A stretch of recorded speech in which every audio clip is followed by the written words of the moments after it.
Okay, the circular hole of diameter r is cut from mass of a disk of mass m and radius r. The circumference of the cut passes through the center of the disk. Okay, मतलब जो circumference है, तो cut part का जो circumference है वो disc के centre में से पास होता है. Okay, the moment of inertia of the remaining portion of the disk about an axis perpendicular to the disk and passing through its center is. So all these are the options. Let us try to find it out. इस question समझन सबको? क्या किया यहाँ पे? See, the circular hole of diameter r is cut from the disk of mass m and radius r. मतलब r radius वाले disc में से हमने r डायमीटर वाला डिस्क जो है वो कट किया, बराबर है. तो ऐसे केस में देखो क्या होगा ठीक से.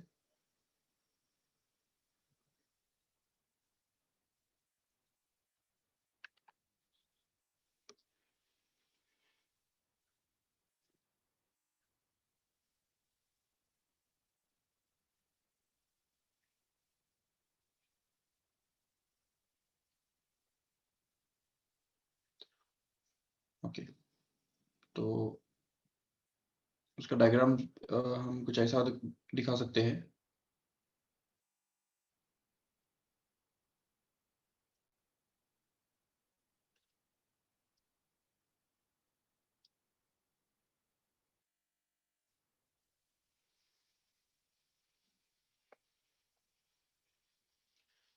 Yes, so see here the diagram will be like this. So suppose this is the disk. ये हमारा डिस्क है, ये उसका सेंटर है और इसका मास कितना है, m है, और रेडियस उसका r है. ठीक है, तो इसमें से हमने r डायमीटर वाला एक डिस्क कट किया. ये देखो ऐसे, जिसका सरकमफरेंस जो है वो सेंटर में से पास होना चाहिए. तो ये देखो ऐसा,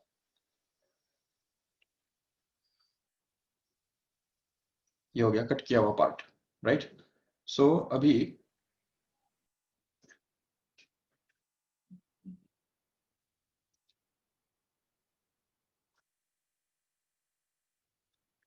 ये देखो, ये जो बचा हुआ जो पार्ट है, ये रिमेनिंग पोर्शन है.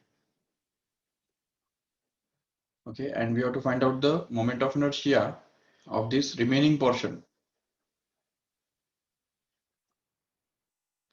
of this disk about the same center. Okay, देखो ठीक से, ये हुआ रिमेनिंग पोर्शन जिसका मोमेंट ऑफ इनर्शिया हमको निकालना है इस एक्सिस के अबाउट, बराबर. तो देखो यहाँ पे हमने क्या क्या करना है कि सबसे पहले हमको I1 ढूंढना है. Let us consider that I1 is going to be the moment of inertia of the disk before cutting. Okay, before cutting मतलब कट करने से पहले जो उसका मोमेंट ऑफ इनर्शिया होना था, तो वो सपोज I1 रहना था. ठीक है, और अभी हम कंसीडर करेंगे I2. Suppose it is the moment of inertia of the cut part only. तो देखो ठीक से, ये जो कट पार्ट होता है उसका जो मोमेंट ऑफ इनर्शिया है, तो वो हमको I2 लेना है. और हमारा जो आंसर है, रिक्वायर्ड मोमेंट ऑफ इनर्शिया जो है, तो वो रहेगा actually I1 minus I2. Okay, so let us try to find out I1 first. What is I1? I1 is nothing but the moment of inertia of a intact disk before cutting.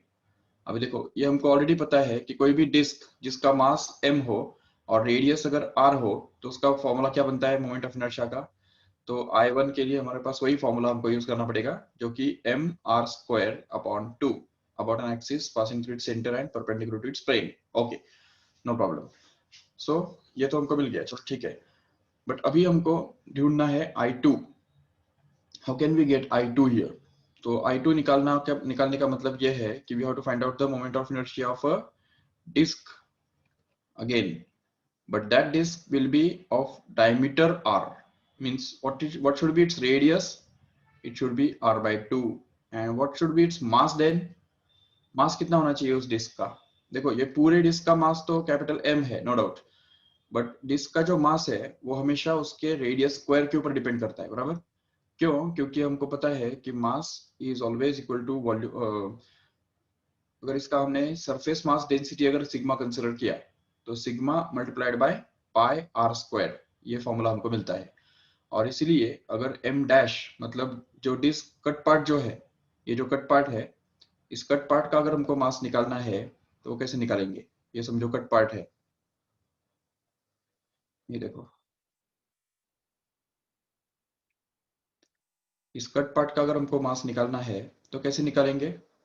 तो उसके लिए हमारे पास formula बनेगा M dash which is equal to the same sigma, sigma मतलब surface mass density, which is going to be sigma, and that should be multiplied by pi into r square, where r is going to be the radius, but इसका radius कितना है? r by 2 है कि नहीं? तो इसलिए यहाँ पे आ जाएगा sigma into pi into r by 2 का होल स्क्वायर, करेक्ट है? जिससे हमको मिलेगा M dash is equal to sigma into pi into r square by 4, correct है? जिससे कि ये जो sigma into pi r square है तो ये तो पूरा m बन गया, तो इसलिए इस m डैश को हम क्या लिख सकते हैं? m बाय 4 लिख सकते हैं। वैसे भी ये बात अगर यूज करेंगे ना कि mass is always proportional to the radius square, and since radius becomes half, so what will happen is the mass will become 1/4, तो वो वैसे भी हमको मिलने वाला है। सो कट पार्ट का जो मास है वो रहने वाला है m by 4, okay. But what is the moment of inertia of this cut part about this axis? यह भी याद रखो, याद करो कि कोई भी रिंग का या सॉरी कोई भी डिस्क का जो मोमेंट ऑफ इनर्शिया होता है वो उसके टेंजेंशियल परपेंडिकुलर एक्सिस के अबाउट, अगर उसका मास m है इन और रेडियस अगर r है तो कितना होता है? वो हमको प्रिंसिपल ऑफ पैरेलल एक्सिस से ढूंढना पड़ता है, जो कि हमको मिलता है, देखो I is equal to mass into मतलब sorry M M R square by 2 plus M R square, मतलब वो 3/2 एम आर स्क्वायर बनता है। तो ये है हमारा formula 3/2 M R square. But यहाँ पे मास कितना है और रेडियस कितना है वो भूलो मत। तो उसके लिए हमको I2 निकालने के लिए क्या करना पड़ेगा, देखो ठीक से। तो I2 जो है वो I2 निकालने के लिए हमको 3/2 as it is into mass के बदले आएगा m/4, क्योंकि उस कट पार्ट का हम निकाल रहे हैं कि नहीं मोमेंट ऑफ इनर्शिया, तो m/4 इंटू r/2 का होल स्क्वायर, तो ये r/2 और उसका होल स्क्वायर, और ये 3/2 तो सामने है ऑलरेडी, ठीक है? तो I2 जो है वो इसमें से हमको मिल जाएगा आराम से, जो कि 3/2 as it is into m/4 again as it is into r square by 4, correct है? And then we can just simplify this further and get this I2 to be equal to, yes, it will be 3 by 4 4 जा 16, 2 जा 32, 3/32 into M R square, correct है? तो ये बन गया हमारा cut part का मोमेंट ऑफ इनर्शिया, जो कि I2 है। अभी हमको याद रखना है कि I हमको निकालना है, तो उसके लिए हमको क्या करना पड़ेगा? I1 में से I2 माइनस करना पड़ेगा, बिल्कुल, जिससे हमको ये मिलेगा I1 which is M R square by 2, और we can say half of M R square, correct है? तो ये M R square by 2 minus 3/32 into M R square, जिसको अगर सॉल्व करेंगे एम आर स्क्वायर अगर कॉमन निकालते हैं तो अंदर में बचता है 1/2 माइनस 3/32, राइट? जिससे इंटू एम आर स्क्वायर, जिससे वो बनता है ये 16, तो 16 minus 3/32 into M R square.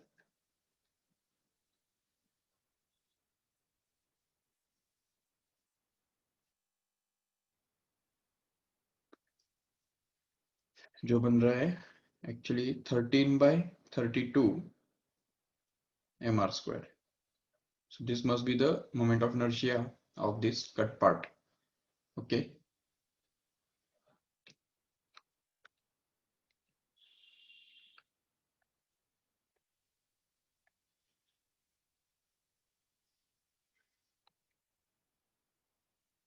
Yes, so we have this answer 13/32 into mr square, okay? Let us see how they have solved it. Yes, I1 is going to be mr square by 2 and I2 is going to be m by 4 into r by 2 ka whole square. And putting I1, I2 in this formula, we can get this 15 by 32 nahi.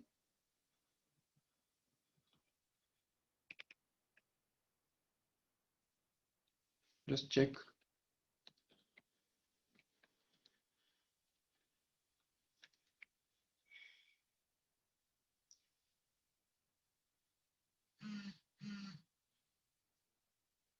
No, it's printing mistake.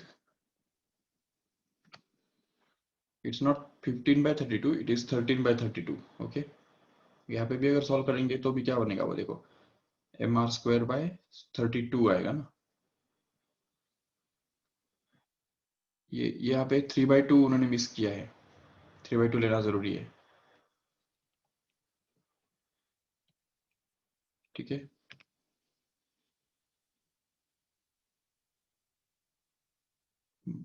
3/2 times of I2 का जो formula है ना, तो वो I2 के formula के अंदर यहाँ पे 3/2 होना जरूरी है क्योंकि एक्सिस कौन सा है उसका टेंजेंशियल वाला है.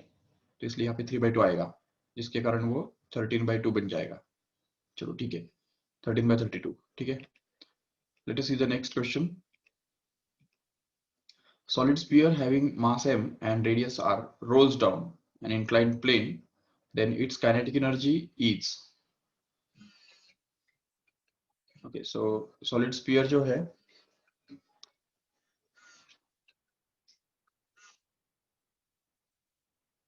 हेलो हाँ सर.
ओके, तो देखो यहाँ पे, तो हमने देखा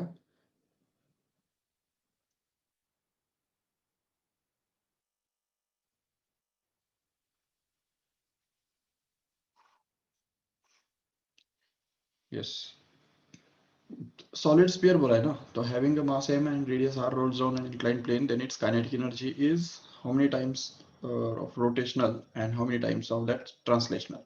This is very simple problem, we can solve it on your own. See, because rolling kinetic energy जो होता है तो वो हमको पता है already half M V square into 1 + k² / r² होता है. This is the total one ना. ये टोटल काइनेटिक एनर्जी की बात कर रहे हैं हम, जिसमें ये जो हाफ एम वी स्क्वायर होता है तो ये एक्चुअली ट्रांसलेशनल काइनेटिक एनर्जी कहलाता है. इसलिए हम बोल सकते हैं यहाँ पे, और k² / r² का जो वैल्यू है वो सॉलिड स्फीयर के लिए हमको ऑलरेडी पता है, इट्स 2/5 राइट. तो वो अगर हमने डाल दिया है यहाँ पे तो हमको ये नेक्स्ट स्टेप में मिलेगा kinetic energy of rotational sorry rolling is equal to. हाँ, और एक बात यहाँ पे कि ये इससे हमको क्या मिलेगा इसमें देखो, तो इसमें हमको मिलेगा k rolling is equal to 7/5 times of K translational, correct है, ये तो हमको मिल गया, चलो ठीक है। बट अब यहाँ पे और एक बात हमको समझनी है कि अगर यहाँ पे हमको अगर रोलिंग रोटेशनल काइनेटिक एनर्जी अगर लाना है, क्योंकि देखो kinetic energy, rolling kinetic energy होता कितना है, तो वो हमको पता है half M V square plus half I omega square, correct है। But if you want to express it entirely in terms of rotational kinetic energy, then what we will want to do, m can be replaced, क्योंकि हमको पता है कि I is equal to m k square होता है, बराबर। तो m can be replaced by I by k square, right? So here we can replace this m by I by k square. Okay, so this is I by k square replaced here, and v can be put as r omega, so that we can get this r square into omega square plus half I omega square as it is.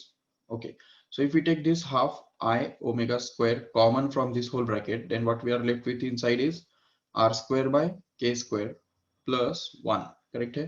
So that we can call this whole thing as a rotational kinetic energy, and hence we can get it as rotational kinetic energy into r square by k square plus 1, that's it. So that in the next step we can get ये देखो ये यही step तो ये है कि नहीं यहाँ पे, बिल्कुल। तो अभी नेक्स्ट स्टेप में देखो क्या होगा, तो हमको मिलेगा काइनेटिक एनर्जी ऑफ रोलिंग, मतलब total kinetic energy is going to be actually rotational kinetic energy into R square by K square, जो कि के स्क्वायर बाय आर स्क्वायर का उल्टा, तो ये 5/2 बन जाएगा, करेक्ट। ये 5/2 plus 1 which happens to be actually 5/2 plus 1 कितना बनता है, 7/2 बनता है। तो यहाँ पे 7/2 times of rotational kinetic energy आएगा। ये ये हो गया रोलिंग काइनेटिक एनर्जी, राइट। तो इसलिए फिर यहाँ पे जो ऑप्शन हमारे पास है, तो देखो ठीक से क्या है।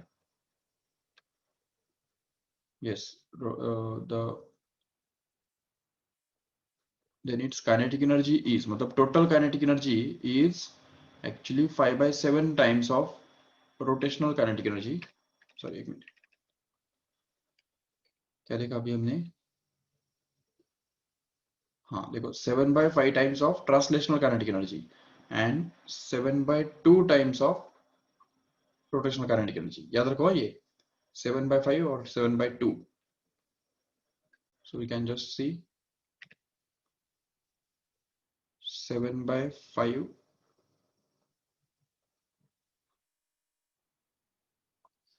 हाँ 5/7 टाइम्स ऑफ, नहीं 7/5 टाइम्स ऑफ ना,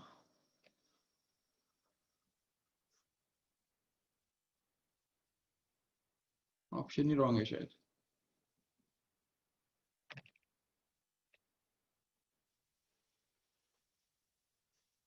ये 7/5 होना चाहिए ना ट्रांसलेशनल,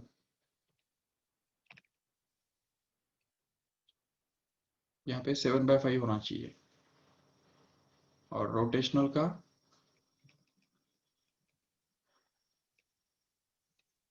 7/2 होना चाहिए, ठीक है, just correct. Okay, let us see the next one. The solid sphere is rolling on a surface as shown in the figure with the translational velocity v meter per second.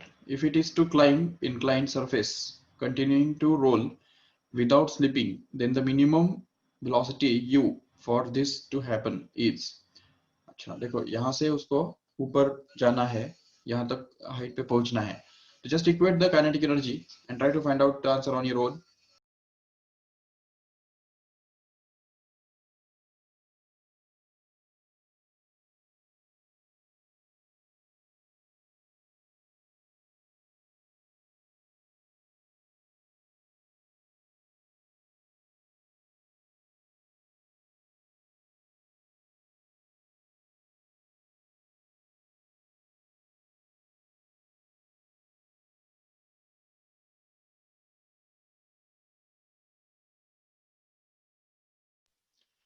Yes, what is the rolling kinetic energy at this point here? यहाँ पे इस bottom वाले point पे जो rolling kinetic energy रहेगा, that should become the potential energy at the highest point here, so that just we have to equate. Okay, तो देखो ये रोलिंग काइनेटिक एनर्जी होता है half M V square into 1 plus K square by R square, and K square by R square as we know it is 2/5 for the solid sphere, which should be equal to mgh, that is the potential energy at the highest point, so that we can get this m cancelled from both sides, and this v square will be equal to 1 plus 2 by 5 into 2gh. ये 2 जो है वो उस तरफ चला गया. So in the next step, we can have this v square into 7 by 5 equal to 2gh, which simplification gives v square equal to 10gh upon 7, and hence v equal to root of 10gh upon 7, which is already there in option number 2. Okay, let us see the next question. Forget about this.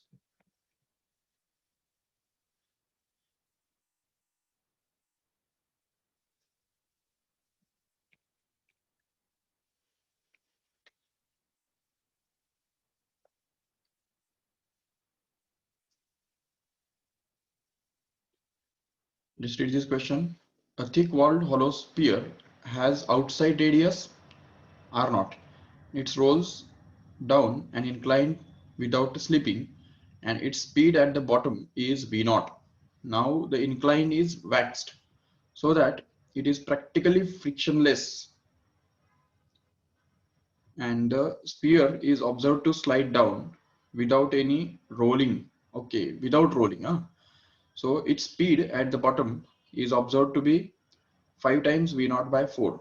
Okay, so the radius of gyration of the hollow sphere about an axis through its center is, देखो ठीक से यहाँ पे क्या दिया हुआ है. सबसे पहले उन्होंने दिया है कि thick walled hollow sphere has outside radius r naught. Okay, we are not given with the inside radius. Okay, it rolls down and incline without slipping, and its speed at the bottom is v naught. मतलब अभी देखो कोई भी solid sphere जो है, या नहीं अभी यहाँ पे सॉलिड स्फीयर है या हॉलो स्फीयर है वैसा कुछ दिया नहीं है, बिकॉज भले वहां पे हॉलो स्फीयर दिया है but we can not use it as a thin hollow sphere, because thin hollow sphere के अंदर क्या होता है कि radius, inner radius and outer radius दोनों सेम ही होते हैं. बट यहाँ पे जबकि उन्होंने बोला है कि thick hollow sphere, thick walled hollow sphere, इसका मतलब ये होता है कि उसका रेडियस, इनर रेडियस और आउटर रेडियस अलग अलग होगा, जिसके कारण से यहाँ पे उसका जो रेडियस, उसका जो मोमेंट ऑफ इनर्शिया है वो इतना इजीली नहीं निकलेगा. तो मोमेंट ऑफ इनर्शिया के लिए हमारे पास एक ही फॉर्मूला होगा, that is I is equal to M K square. तो इसमें के साथ हम उसको रिलेट कर सकते हैं बस.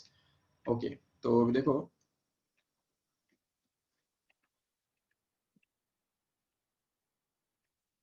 ये सपोज डायग्राम नहीं ड्रॉ किया है इन्होंने एक्चुअली. देखो यहाँ पे चलो ऐसा करते हैं, डायग्राम ड्रॉ करते हैं. ठीक है, देखो ये सपोज इंक्लाइंड है और ये सपोज हॉलो स्पीयर, ये स्पीयर है जो कि इस तरफ रोल करने वाला है. तो फर्स्ट टाइम जब वो बिना स्लिप किए रोल करता है, ठीक है, तो उस समय उसका जो वेलोसिटी अटेन करता है वो नीचे जाने के बाद, तो वो कितना होगा वो हम देख सकते हैं आराम से. तो उसके लिए हमारे पास रेडीमेड फॉर्मूला है, v is equal to root of 2gh upon 1 plus K square by R square. ठीक है, तो ये हो गया. तो और ये वेलोसिटी कितना दिया है उन्होंने, v नॉट दिए के रखा है. तो v naught can be written to be equal to root of 2gh upon 1 plus K square by R not square. Okay, क्योंकि आर नॉट उन्होंने बोल के रखा है जो उसका वेलोसिटी है. देखो ये R not is the radius, okay, और v not is the velocity when it rolls without slipping. But when it rolls by slipping, मतलब स्लाइड अगर होता है वो नीचे की तरफ, तो उस समय उसका जो वेलोसिटी अटेन किया जाता है वो 5v0/4 दिया हुआ है. करेक्ट है. ठीक है, तो अभी इसका मतलब अभी जब वो स्लाइड करेगा नीचे की तरफ तो उस समय क्या होगा, रोलिंग काइनेटिक एनर्जी का तो उसके पास होगा ही नहीं. तो ऐसे केस में हम सिंपली उसका जो half M V square is equal to M G H, ये फॉर्मूला यूज करेंगे. इसमें से एम कैंसिल होकर हमको मिलेगा V square equal to 2gh, and hence v is equal to root 2gh. And ये v जो है वो भी मतलब this is the velocity attain by the body when it is sliding. तो जब वो स्लाइड होता है तो उस समय जो वेलोसिटी अटेन किया जाता है, तो वो ये इसके लिए ये फॉर्मूला हमको यूज करना होता है. और ये वेलोसिटी कितना दिया है उन्होंने, 5v0/4 दिया हुआ है. तो 5v0/4 को हम रिप्लेस करेंगे यहाँ पे v के द्वारा, और उसको हम इक्वेट करेंगे रूट 2gh के बराबर. ओके, तो अभी यहाँ पे क्या है ना, इसको हम थोड़ा सेपरेट करके लिख सकते हैं, और इसको लिख सकते हैं v not is equal to root of 2gh separate, और नीचे root of 1 plus K square by R square, मतलब R not square separate. Okay, जिससे हमको ये मिल जाएगा। अभी रूट ऑफ 2gh को हम रिप्लेस कर सकेंगे ये 5v0/4 से, जिससे हमको नेक्स्ट स्टेप में देखो क्या मिलेगा। तो हमको मिलेगा v0 is equal to 5v0/4 that is to be divided by root of 1 plus k square by r square, correct है। जिससे v0 जो है वो कैंसिल हो जाएगा दोनों तरफ से, और हमको ये अगर उस तरफ लेके जाएंगे तो हमको मिलेगा root of 1 plus k square by r square is going to be actually 5/4, and if we just square in both sides, so we get this 1 plus k square by r square going to be equal to 5/4, right? So that we get this k square by r square is going to be equal to 5/4 minus 1, and hence we get this k square by r square is going to be equal to 1/4, and hence k square becomes equal to 1/4 of r square, means k must be equal to 1/2 times of r, and actually r naught, right? So here we have to get the answer r naught by 2. अरे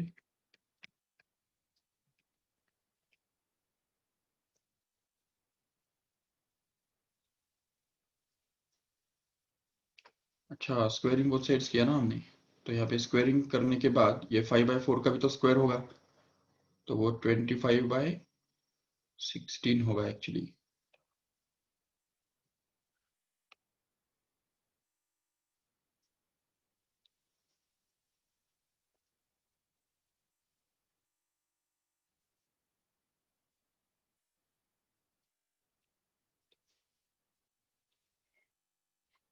तो 25/16 minus 1 which comes out to be 9/16, and hence 9/16 का square root क्या बनता है 3/4, correct है। k is going to be equal to 3/4 of r, no problem.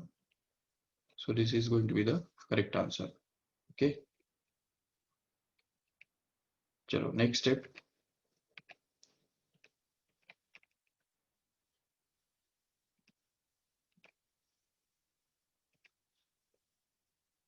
A stone of mass m is tied to the end of a string whirled around in a circle on horizontal frictionless table.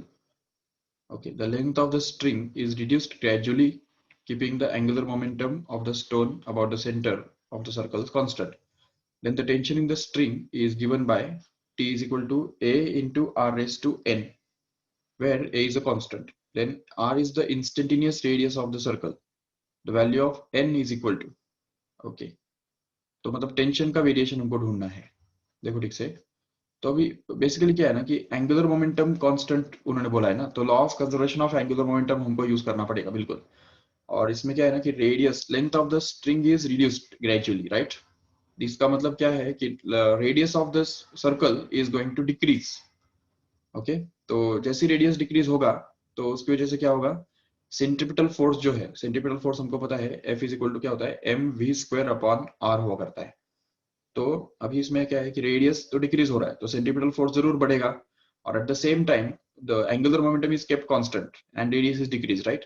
So mvr is going to be constant L, we can say, and hence the velocity actually will be L/mr, ऐसा बोल सकते हैं। और ये velocity का value जो है वो अगर हम यहाँ पे रखा सेंट्रीपिटल फोर्स के फॉर्मूला में, तो ये हमको मिलेगा m इंटू v, मतलब ही L/mr और उसका स्क्वायर, और that is divided by r as it is. So we can get this force, centripetal force, to be actually equal to m into L square by 2 m square r square, and that is whole divided by r, so that mm gets cancelled, and what we are left with simply is fc is equal to L square upon, here it is going to be m times r cube, ये देखो। So this is the formula for centripetal force, and when we revolve a stone and tie it with the string, and suppose it is revolving, then the centripetal force acting on it, or centrifugal force acting on it, is exactly same as the tension in the string. So tension in the string will be same as this Fc here. तो Fc का जो variation है, तो Fc मतलब ही tension है, तो इसलिए फिर यहाँ पे टेंशन का जो वेरिएशन है वो L square upon M R cube के बराबर रहेगा। इसको अगर हम A is a constant right, तो ये जो है इसको हम कांस्टेंट ट्रीट कर सकते हैं, जिसके अंदर आर का ए की पावर आ रहा है 3 और वो भी डिनोमिनेटर में, जिसको हम लिख सकते हैं कि t is proportional to r is to -3, and hence you can say that the option must be -3. That's it. Okay. अच्छा, ऐसा भी कर सकते हैं, t equal to M R omega square use करके फिर उसको एंगुलर मोमेंटम के फॉर्म में एक्सप्रेस करना है। तो उसके लिए हमने क्या किया, यहाँ पे m से मल्टीप्लाई डिवाइड किया, तो देखो यहाँ पे m स्क्वायर नीचे m हो गया, और r से भी एक बार r क्यूब से मल्टीप्लाई डिवाइड किया, ताकि यहाँ पे r रेज टू 4 और ओमेगा स्क्वायर आ जाए, ताकि m r square into omega इसको हम l बोल सके। तो उसका स्क्वायर जो है वो हमने यहाँ पे लाया, जिसको हमने एल स्क्वायर से रिप्लेस कर दिया, ताकि वो एल स्क्वायर, एल मतलब कांस्टेंट है, तो एल स्क्वायर यहाँ पे इंट्रोड्यूस कर लिया। वैसे भी हमको वही रिलेशनशिप मिला था कि नहीं, T equal to L square by M R cube, ये इक्वेशन मिला था। और अगर एल स्क्वायर अपॉन एम को अगर कांस्टेंट ट्रीट कर देते हो, तो फिर उसको हम T is proportional to R raise to N, तो जिसमें एन का जो वैल्यू है वो हमको -3 करके पता चल रहा है। चलो ठीक है, so this is all about the today's lecture. So we will stop here only. So let us see the next MCQs tomorrow in the next lecture. Okay, thank you all of you. Bye bye.